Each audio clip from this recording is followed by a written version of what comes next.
Good afternoon, my friends and family. Thanks for coming back. Thanks for joining me. And I want us to give a shout out to all of you who have subscribed. If you haven't subscribed yet, please like, share, and subscribe so you can get the latest video once it's dropped. Now, today we're going to talk about something that's shaking up the world, and that's the movement of African countries taking control of their money. My name is Never Potts, and today we're talking about a war not being fought with guns, but with money. Africa is finally waking up to the power of its own currency, and four leaders are at the forefront. They're at the front line. Ibrahim Traore of Burkina Faso, Duma Boko of Botswana, Beswa Dame Faye of Senegal, and Namibia first female president, Netumbo Nana Nakwana. They are rejecting the weak currency trapped. They are rejecting IMF dependency, and they're telling the West, especially France, we want to control our own money.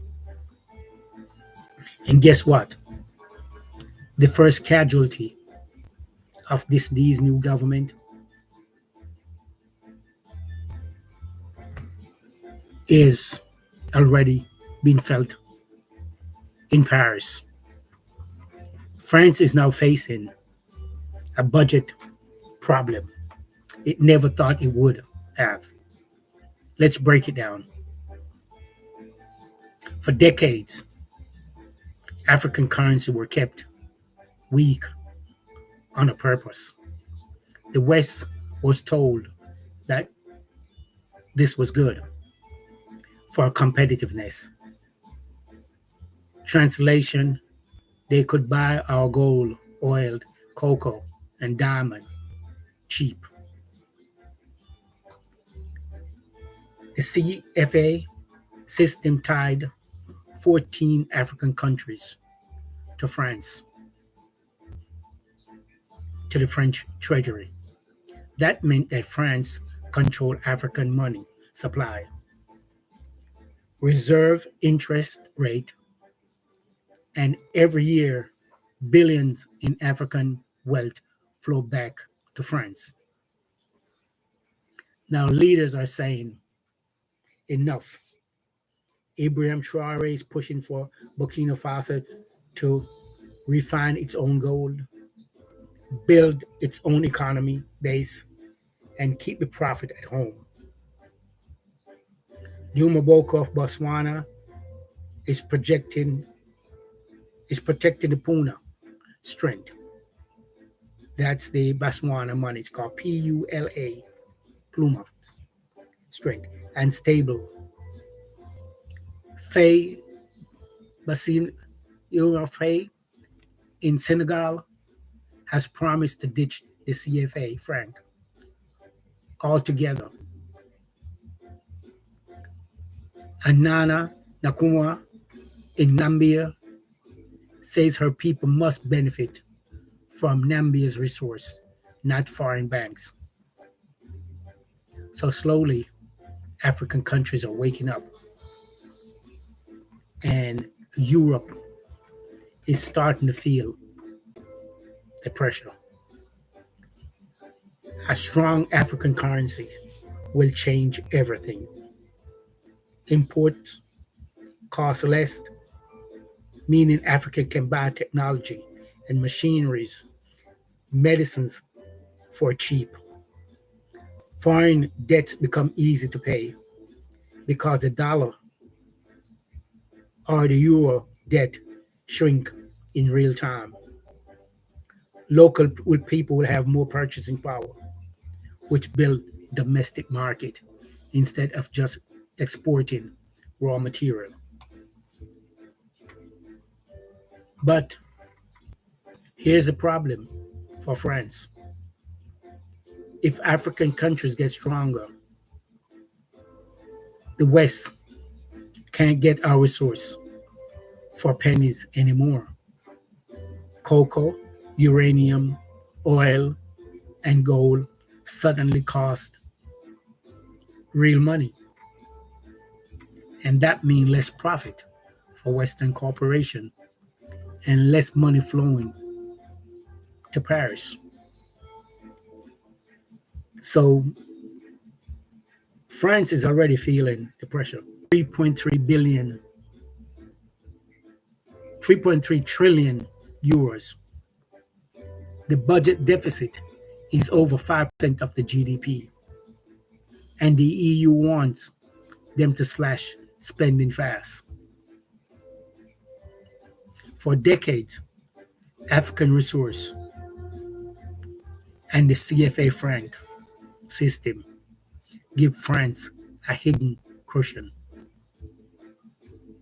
If you don't know, France had 14 colonies in Africa to deposit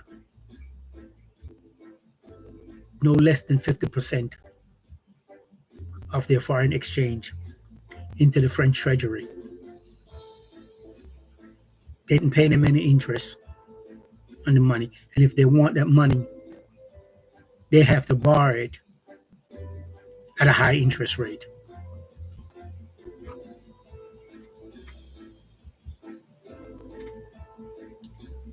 France has to make up the difference now, somewhere, where they're going to get it from. And it's not easy when African gold, oil, and uranium aren't being sold directly to it's being sold directly to China or Russia and other market, not the CFA at the CFA prices. So French normally get these minerals for pennies on the dollar and turn around and sell it in the open market in Europe for a high price. Now they're not able to sell it because they're not getting the minerals anymore. These countries are selling their own minerals to China or Russia or other countries who want to buy at market price.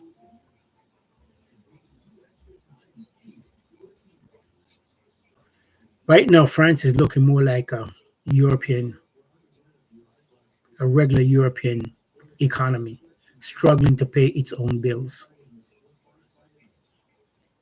This is not just about Paris, though. It's about entire Western economy playbook.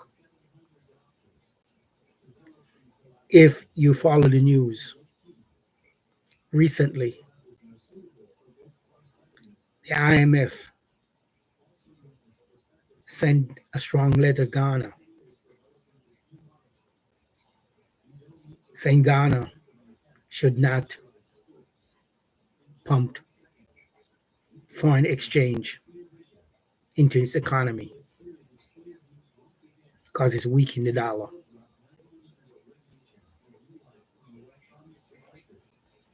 Now, when France and European countries and America do that, they call it structure adjustment. But when African countries do it, they either label it illegal or saying they risk weaken the dollar. But basically, who cares if the dollar is weakened if African countries are getting a good return on their money? The IMF is also losing leverage.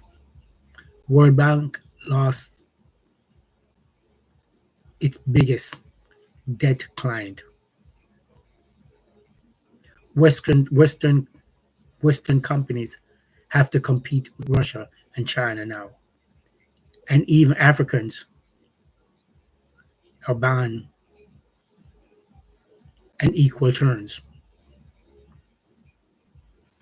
That's why you're seeing a wave of negative headlines in the Western media. And these leaders, they're calling they're calling them radical, populist, or dangerous nationalistic.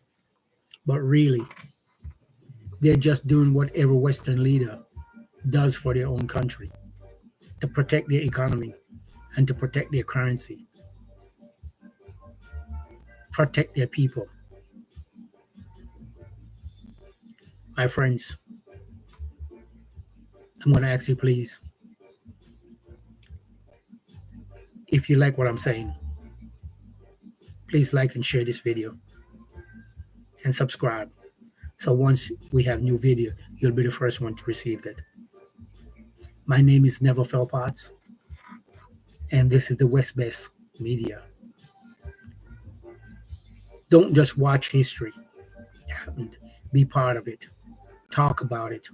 Share it. And hold your leaders accountable. The age of Africa currency power has begun.